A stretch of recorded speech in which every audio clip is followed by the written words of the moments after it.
Se le fue de las manos. En Tel Aviv el sonido de los disparos interrumpió una tarde aparentemente tranquila, dejando a su paso muerte y terror. 6 personas perdieron la vida en cuestión de minutos, mientras la histeria colectiva crece ante el temor a enemigos externos que en esta ocasión no estaban detrás del ataque. El ataque perpetrado por 2 individuos que fueron neutralizados por la policía es solo un reflejo de la espiral de violencia y descontrol que ha convertido a Israel en una tierra donde nadie parece estar a salvo. Esta vez, sin embargo, los atacantes no pertenecían a ningún ejército extranjero, sino que fueron ciudadanos comunes. Los detalles a continuación. ¿Quieres saber cómo se puede fundar la patria grande?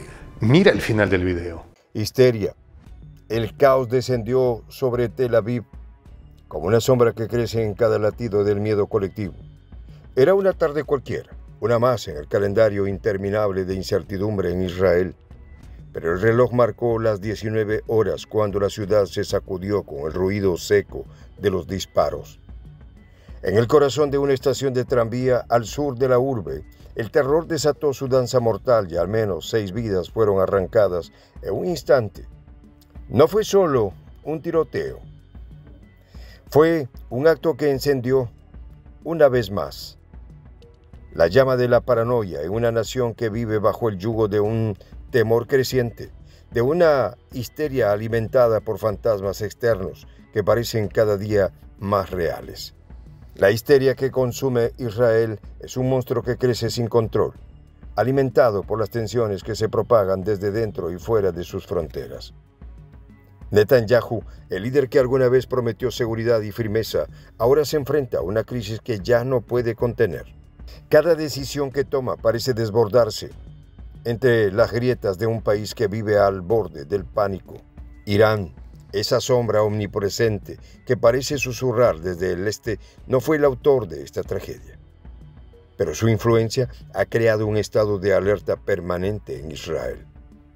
Los 2 atacantes que perpetraron la masacre no formaban parte de las grandes potencias que asustan al gobierno israelí, pero fueron suficientes para desencadenar el infierno en las calles. La policía, en una respuesta rápida, neutralizó a los asesinos, pero el miedo, ese enemigo invisible, sigue corriendo libre.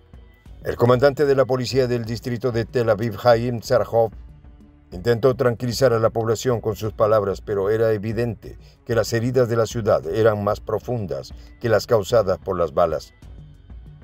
Sabemos que no hay ningún otro subversivo aquí en la zona, afirmó Tzarhov.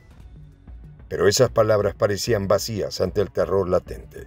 El miedo ya se había filtrado en cada rincón de la ciudad.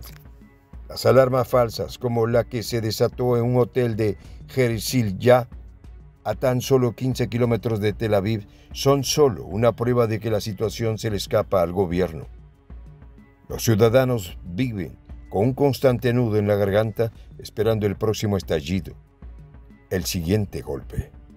Los cuerpos heridos yacían en las calles de Tel Aviv, algunos luchando por su vida, otros ya atrapados en el silencio eterno.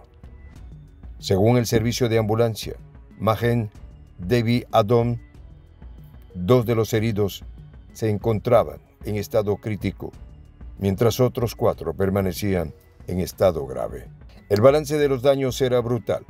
Un recordatorio sombrío de lo frágil que es la seguridad en un país donde la violencia puede surgir en cualquier momento, desde cualquier esquina. Y todo esto sucede en medio de una población que se ha vuelto insensible a los horrores diarios, pero que de alguna manera sigue aferrada a la esperanza de un mañana diferente, aunque el presente no haga más que oscurecerse. La tragedia se tiñó de política cuando Hamas, el grupo islamita, que siempre ha sido un antagonista declarado de Israel, celebró el ataque. No lo reivindicó, pero sus palabras resonaron como un canto oscuro en la confusión del momento. Esta heroica operación, dijeron en un comunicado, es una respuesta a la ocupación sionista. Jamás en su retórica había hecho lo que mejor sabe hacer: encender las llamas del conflicto. justificando la muerte de inocentes bajo la bandera de la resistencia. Mientras tanto, los atacantes identificados como Muhammad Khaled Shaher, Rajab y Hassan Muhammad Hassan Tamimi, originarios de Hebrón, una ciudad que ha sido testigo de innumerables episodios de violencia bajo la ocupación israelí. La respuesta de Israel no se hizo esperar. El ejército, acostumbrado a reacciones inmediatas y contundentes, no perdió tiempo en imponer un bloque militar sobre Hebrón. Las calles de la ciudad, ya acostumbradas al ruido de los tanques y las tropas, volvieron a cerrarse bajo el peso de la represión. El ministro de Finanzas, Bezalel Smotrich, conocido por su postura ultraderechista, no tardó en sugerir la deportación de las familias de los atacantes a la Franja de Gaza. Una medida extrema que muchos consideran un reflejo del miedo y la desesperación que se han apoderado del gobierno de Netanyahu. Las cifras de víctimas, como siempre, cuentan una historia más cruel de lo que cualquier palabra puede expresar. 6 muertos, 12 heridos, entre ellos 2 en estado crítico. Un tren ligero que se convirtió en escenario de una masacre, un vagón manchado de sangre y un país que no encuentra la paz. Uno de los atacantes iba armado con un fusil, el otro con un cuchillo. 2 instrumentos de muerte que bastaron para cambiar el destino de muchas familias en un instante.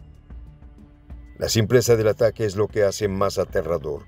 No fue un acto sofisticado ni planificado al detalle, sino una explosión de odio que se materializó con brutalidad, dejando cicatrices imborrables en las calles de Tel Aviv. Pero el horror no terminó con los disparos. Minutos después de que el ataque sacudiera la ciudad, las alarmas antiaéreas sonaron en todo Israel. Más de 100 misiles lanzados desde Irán atravesaron el cielo, obligando a millones de israelíes a buscar refugio. Tel Aviv, que apenas había comenzado a procesar el tiroteo, ahora se enfrentaba a la posibilidad de un ataque masivo. Irán, ese enemigo lejano que Netanyahu ha pintado como la mayor amenaza para la seguridad de Israel, no estaba detrás del ataque en el tren, pero su presencia era innegable. En medio de este caos, la pregunta sigue siendo la misma. ¿Qué tan lejos está dispuesto a llegar Israel en su lucha por la seguridad? ¿Cuántas vidas más se perderán antes de que el gobierno reconozca que el miedo y no solo los enemigos externos está consumiendo al país desde dentro? Este ataque, aunque no fue orquestado por Irán ni por las milicias libanesas, es una manifestación de la locura que ha tomado el control de las calles. Una locura que Netanyahu no ha sabido controlar. Israel, antaño visto como una fortaleza de seguridad en medio de un mar de conflictos, se ha convertido en una tierra de nadie, donde el miedo y la histeria han creado un vacío de poder y control. Lo que una vez fue un país decidido a mantener la estabilidad a toda costa, ahora parece desmoronarse bajo el peso de su propia paranoia. Netanyahu, que llegó al poder prometiendo orden y seguridad, ve cómo esas promesas se disuelven entre tiroteos, misiles y un ambiente de temor que ha hecho que incluso la ciudad más vibrante de Israel, Tel Aviv, se transforme en un escenario de horror constante. El gobierno israelí, desbordado por la violencia cotidiana y las amenazas externas, ya no puede garantizar la paz ni el orden en sus calles. Y en ese descontrol es donde radica su mayor vulnerabilidad. Este colapso progresivo de la estabilidad en Israel es sin duda una bendición para Irán. Mientras las instituciones israelíes tambalean y la población vive sumida en el pánico, la nación persa observa desde la distancia, sabiendo que no necesita disparar el primer tiro para obtener ventaja. En un Israel convertido en tierra de nadie, con un liderazgo al borde del colapso y un pueblo sumido en el terror, el verdadero vencedor no es otro que Irán, el eterno rival que sin hacer mucho ruido sigue ganando terreno mientras observa cómo su enemigo se hunde en el caos. En esta comunidad nos juntamos para, por ejemplo, conversar, interactuar, tener puntos de idea distintos, pero por ejemplo también tenemos un club de lectura donde leemos fragmentos de libros que consideramos que son importantes para crecer intelectualmente.